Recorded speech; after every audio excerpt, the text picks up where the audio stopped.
जिन्होंने नमाज को जाया कर दिया और ख्वाहिशात नफसानी के पीछे लग गए, सो अनकरीब उनको गुमराही की सजा मिलेगी।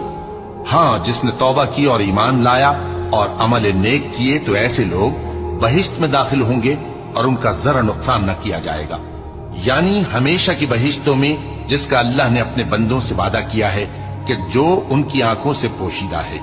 बेशक इसका वादा नेकुकारों के सामने आने वाला है। वो इसमें सलाम के सिवा कोई बेहुदा कलाम न सुनेंगे और उनको सुबह शाम खाना मिलेगा। यही वो जन्नत है जिसका हम अपने बंदों में से ऐसे शख्स को मालिक बनाएंगे जो परहेजगार होगा।